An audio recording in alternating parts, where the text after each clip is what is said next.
welcome back. A real quick video while we're in the throes of it. We're right in the middle, in the thick of it.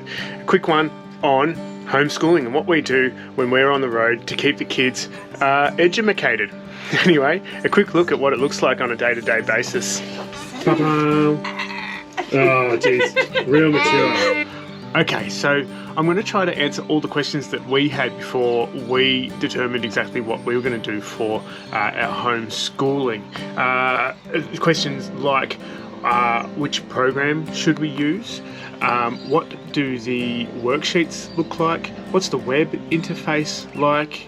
Does it require internet all the time?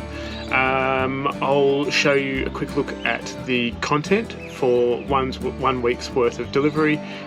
We'll look at some pricing, why we homeschool over, say, distanced ed or other options, and of course, how much time does it take, which I think is probably the most important question. Anyway, let's get stuck in. Basically, we run a system called Yuka, which is an awesome system provided online. You get all of the content that you need in downloadable worksheets, and we go once a term to Officeworks and print them all off for the kids to work through. So I'll give you a quick look at how we organise all of our worksheets, and then I'll show you on the screen what the online interface looks like that we work through on a day-to-day basis. Cool, so here's a perfect example of a week's worth of work from Yuka. We separate them into the weeks, into these folders. So each week has its own pouch, its own slot, and they're separated by subject. Not every week includes every subject. There are some that get skipped over from week to week, but just about every week includes maths, English, and science, I think. So this is what the worksheets kind of look like. This is for George's, so grade 1.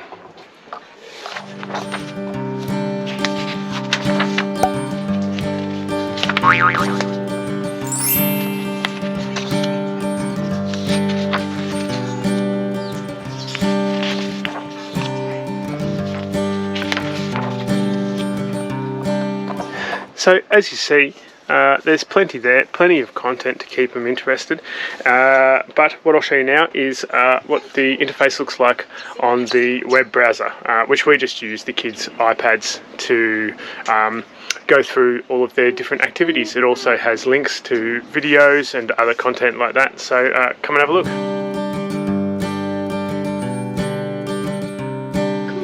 Okay, so I'm going to give you a quick rundown of what the online learning interface looks like for Yuka. Now, it's just a structured way of delivering the content. The learning itself is very much hands-on, as they would experience in a school classroom situation. We go every term to Officeworks and we print off all of the worksheets that I showed you earlier, so that they've got some physical hands-on paper, pen and paper stuff, the real stuff. Anyway, I'll just show you. So up on the screen here you can see the Yuka homepage. I click on login up in the top right hand corner here. Now generally it would ask for credentials, username and password, but we've saved those into the browser. We use a separate browser for each child, so one for G and one for Albie, so that we don't have to switch between the two and constantly type in usernames and passwords. From this page here we can select student login or parent account. Now the parent account is great. It's got some resources in it, checklists and things like that, book lists, some other resources for making the delivery a lot simpler and a lot more organized. And then over on the left hand side here we have student login. If I just click on there, you can see it'll take us into a really well laid out and structured interface. So you can see here we have all 4 terms laid out in front of us, term 1, 2, 3 and 4. Now if you've only paid for one term or two or three, then obviously only those will show up. You can see also that there is a quick start guide for each term as well. Down here underneath each term you can see the completion status. So grade 1 term 1 and term 2 are both to 100%, and we're currently 20% of the way through grade 1 term 3. So I'll click into term 3 to give you an idea of what it looks like. So down underneath here you can see that there's a getting started resources. Again, this is a little checklist that lets you know what you're going to need, the materials, the books, things like that. Then each week, so term 3 has 10 weeks in Victoria, and each week is separated. You can see on the right hand side against each week it tells you how many lessons there are in each week, or subjects. If I click into week 1, we can see that we've got English, mathematics, science, history, health, physical education and the arts. Now some of these have multiple lessons in each, some are only one. For example, physical education might only be one lesson, and I think, let's have a look at this one. So physical education week 1, for example, has some a spinning wheel. Pop an arrow on a pin in the middle of the wheel, spin it around, and it tells you which warm-up exercise you're going to do. I'll go back now and we'll click into English, for example. As you can see, we've got 1, 2, 3, 4, 5 lessons, and the 4th lesson includes a work sample. These ones are important to remember because the work itself that your child completes needs to be either retained or photographed or sometimes videoed to retain in your portfolio or your evidence portfolio on the off chance that you are audited as part of the Department of Education audits on homeschool delivery.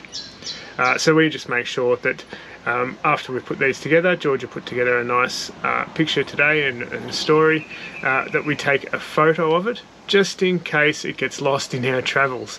You know, it might make it to the fire starter to get the campfire going, for example. Don't tell Georgia I said that. So moving on, we'll take a quick look at a subject that isn't complete. We'll click into science. Science has one lesson, and you can see there's some really great content within the lesson here. It shows diagrams of what your outcomes should look like. There are videos included and links to YouTube for different content that helps with the delivery, which makes it a lot easier to deliver. And at the bottom of the page, after everything's said and done, there is a button that mark complete, which will mark that subject as complete, and you'll notice that when it's done, over here on the left hand side, it's struck through, has a line through it and a tick next to it showing that it's completed. Once the whole week is completed, it will also be marked as fully completed, and you can move on to the next week's worth of work. At the end of each term, once all weeks are completed, you have the option to download a PDF certificate for that term as well, which is a great little feature, and it's really great. The kids get a real kick out of getting that certificate too. It gives them a sense of accomplishment. So it's important to note too that all of the lessons for the entire year, or the package that you pay for, are available immediately from commencement. So you don't have to wait before you start a lesson. You can, if you want to, complete an entire term's lessons of English in one day or a couple of days, for example, back to back, to keep it consistent if you find that that's the best way to deliver it for your child. So there's no restriction. The lessons aren't locked, so to speak. You can access any lesson from any week, from any term, from the moment you receive the package or the moment you sign up. So really great way to deliver it, in my opinion.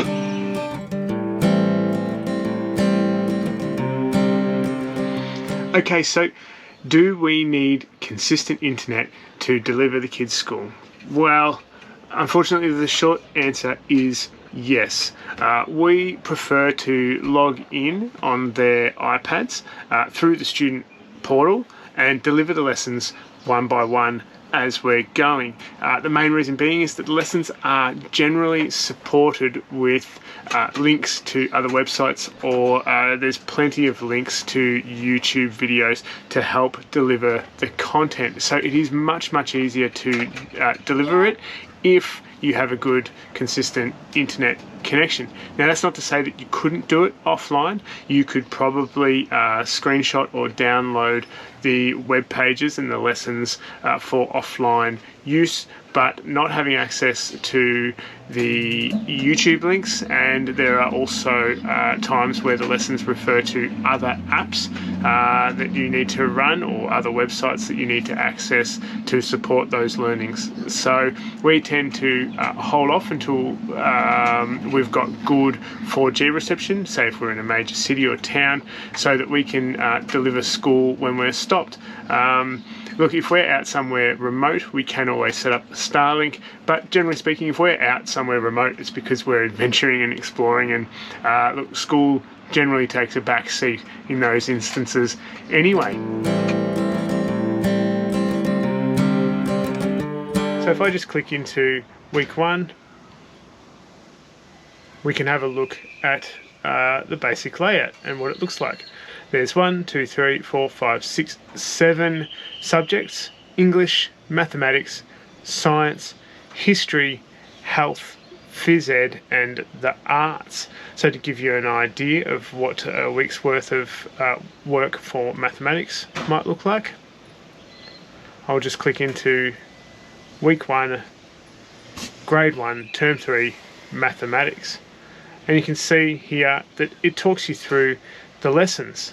So generally what we do is sit down with Georgia and Albie and read through these lessons to get a feel for what it's about.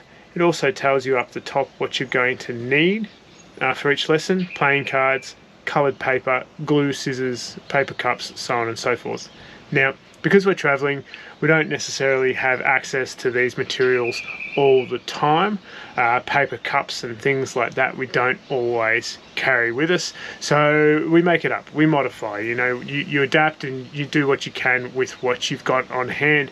But one thing I will say is make sure you've got coloured paper. Almost all of these exercises, particularly for young kids, involve cutting up coloured paper in shapes and things like that. So coloured paper, glue, scissors, those basic things. A pencil case full of coloured pencils and textures and stuff at the very least. But we fit all of our schooling stuff into 2 of these vertical organisers. As you see here, I think we got them from Officeworks or something like that. Pretty cheap. A little vertical organiser that's got wheels.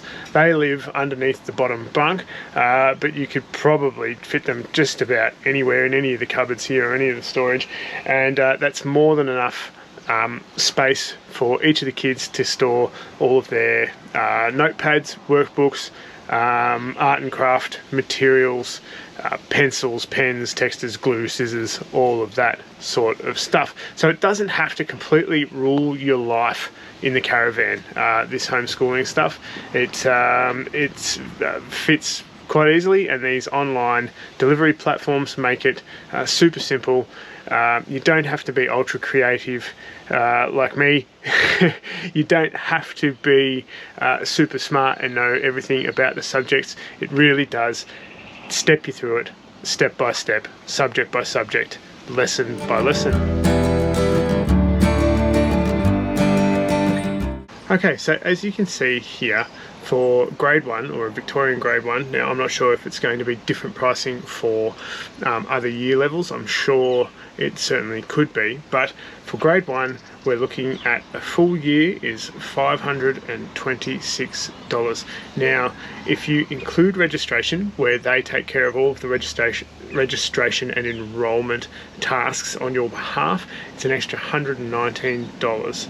Now I think it's well worth it.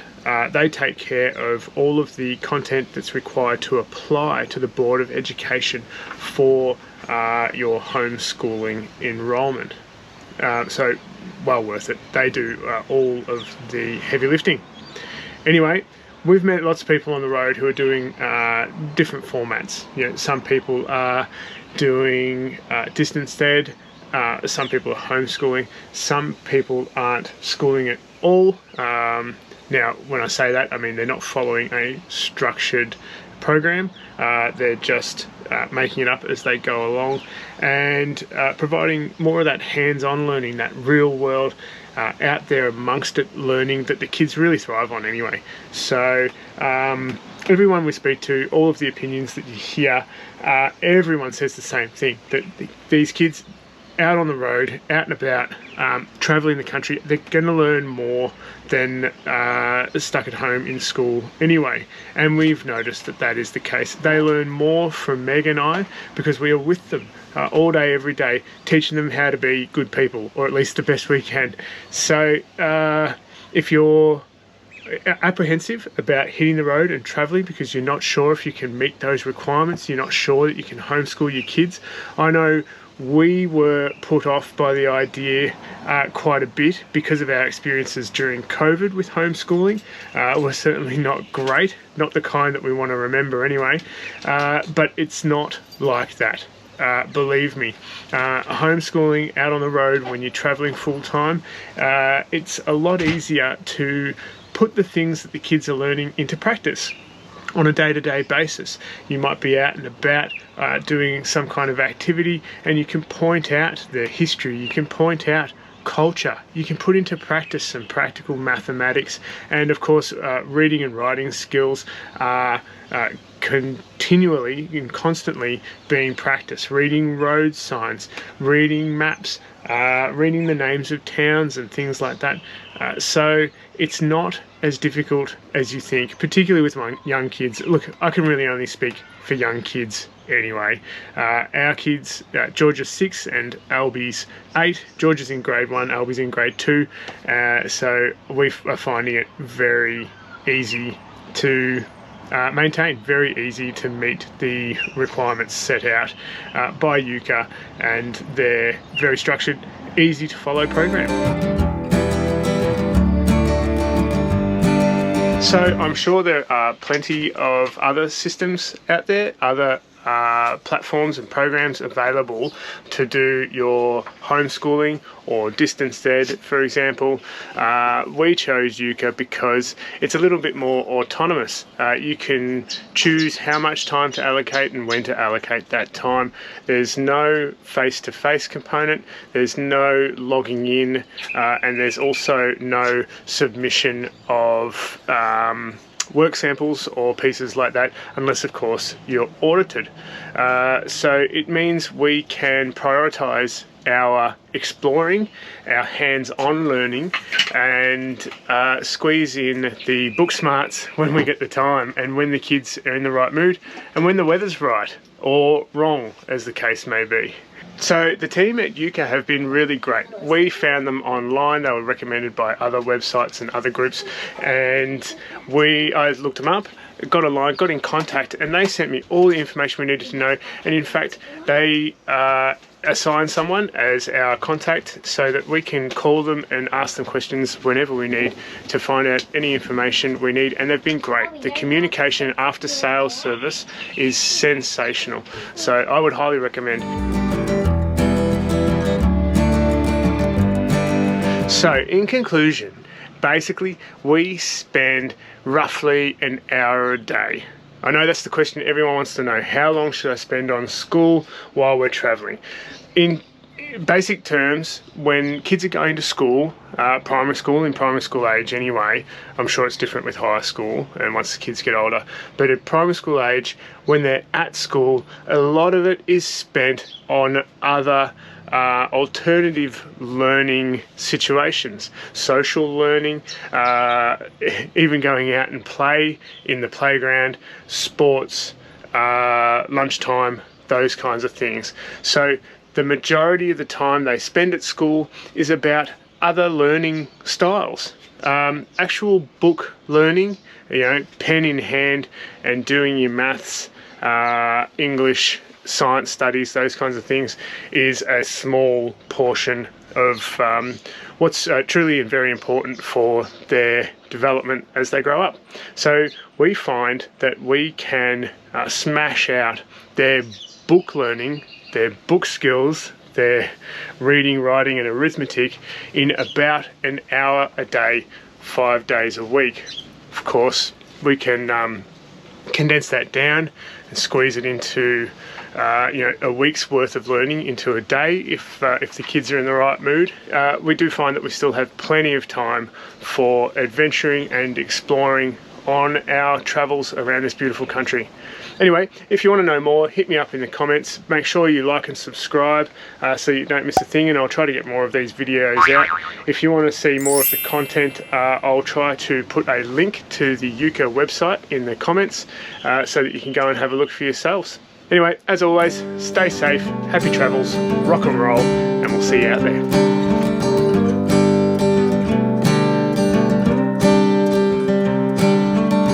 One hand at 12 o'clock on the wheel of the car, the other resting up against the half-open